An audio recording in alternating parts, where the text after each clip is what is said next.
I'm Randy Bennett with Leistritz Advanced Technologies Corporation. I'm the Vice President of Technology and Operations. When I first started my career as an applications engineer with General Dynamics, working on nuclear submarines. I'm coming up on 30 years at Leistritz. I wanted to work in the aerospace industry, really because I love the space shuttle, aircraft, helicopters, anything in that genre. So that's pretty much what I was looking to do when I went to college. So at my first job at General Dynamics, I was responsible for a renovation that they were doing on one of the nuclear submarines.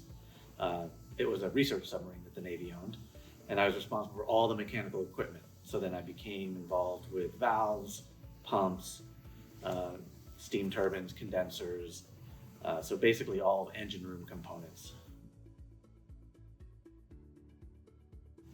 That's a great question.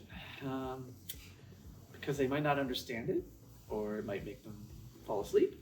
But no, it's. I usually say that we're involved with manufacturing pumps and then I describe the industries, chemical, marine, oil and gas. So kind of just a general, broad stroke. And then if they're actually interested, then I can tell them more about what I do.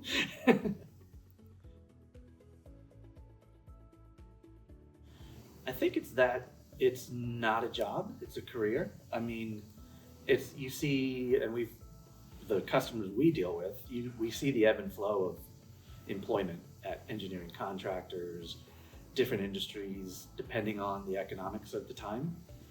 But really, my company and myself have weathered all these economic things that have happened over the last 30 years, and we've never had to cut people. A lot of times you'd actually have to increase staff because it's just something that's always going to be needed in the world. I say do it. Like I said, it's stable. It's maybe not the hot topic or the kind of the it thing for the moment.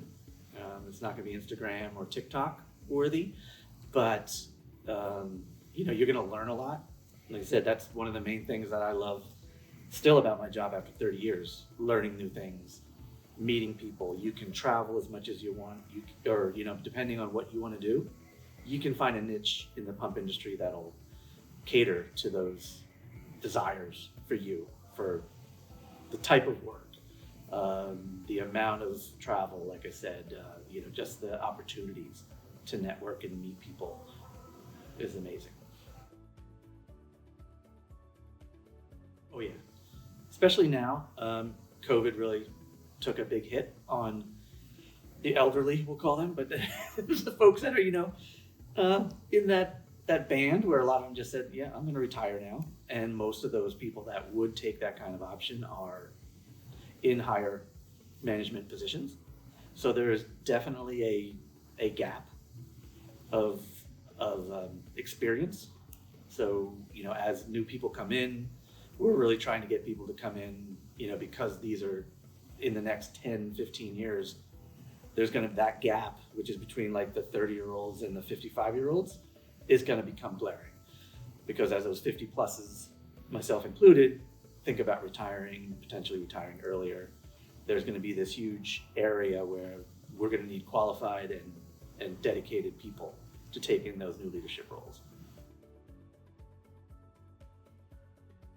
I think it did pretty well. I would say, and one of the things HI is trying to address is that there's not a lot of pump education in university, but did learn based on I was doing actually a minor in aerodynamics, so kind of getting into flow, more gas flow than liquid flow, but at least that gave me kind of the tools of understanding and the general physics of it, right, of fluid flow and friction loss and all that stuff is still taught. So I think it does definitely prepare you for the basics. It would be nice if university had a little more push towards the pump industry or expose students to more of the pump fundamentals.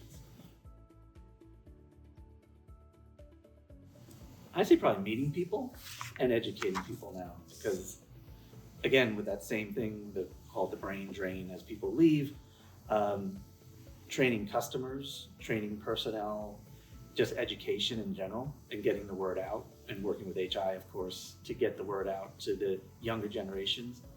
Um, Unfortunately, neither of my kids came into this industry, but I can hopefully influence some other kids.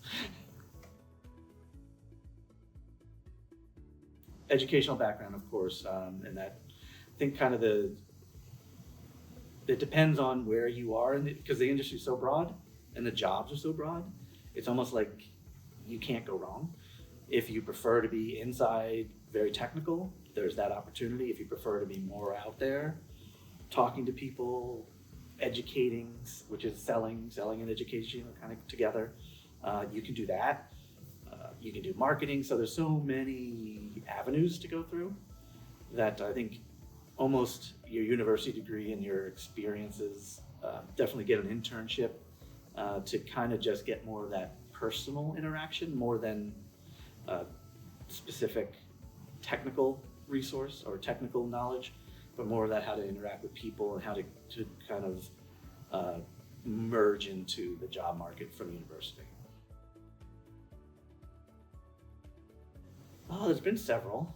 I think the biggest one for me would be, since we're a German company, we don't manufacture a lot here in the US. It was more bring in the product and kind of accessorize it with motors and accessories.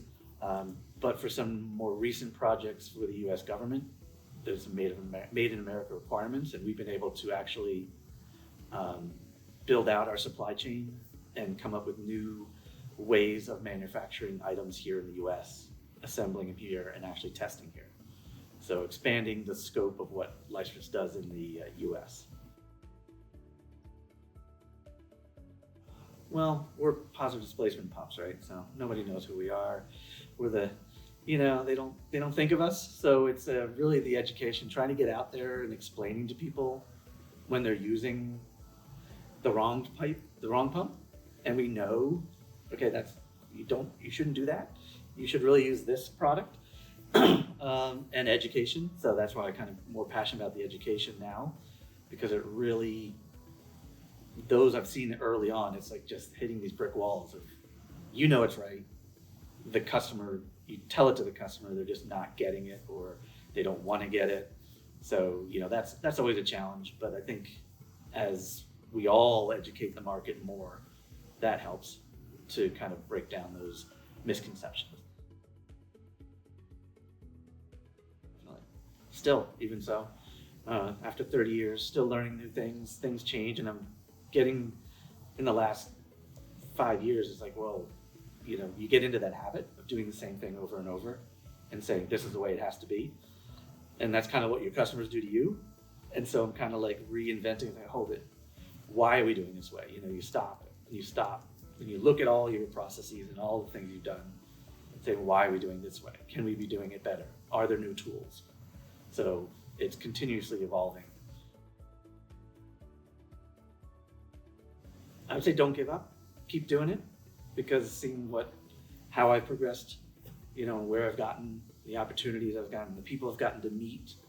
There were times, and I know a lot of people want to do this job and jump to another job, right? To kind of switch back up to a new position, and grass is always greener. I would definitely tell myself, which luckily I didn't move, but there were times I was like, oh yeah, I'm out of here. I need something different. I'm not getting paid enough, whatever it was. But I would say definitely stay the course. Personal goal would be to, I don't know if I can do every continent, but travel and visit everything that I want to see and that my family, my wife wants to see, while we still have the wherewithal to do it. So travel is definitely one of our biggest goals right now.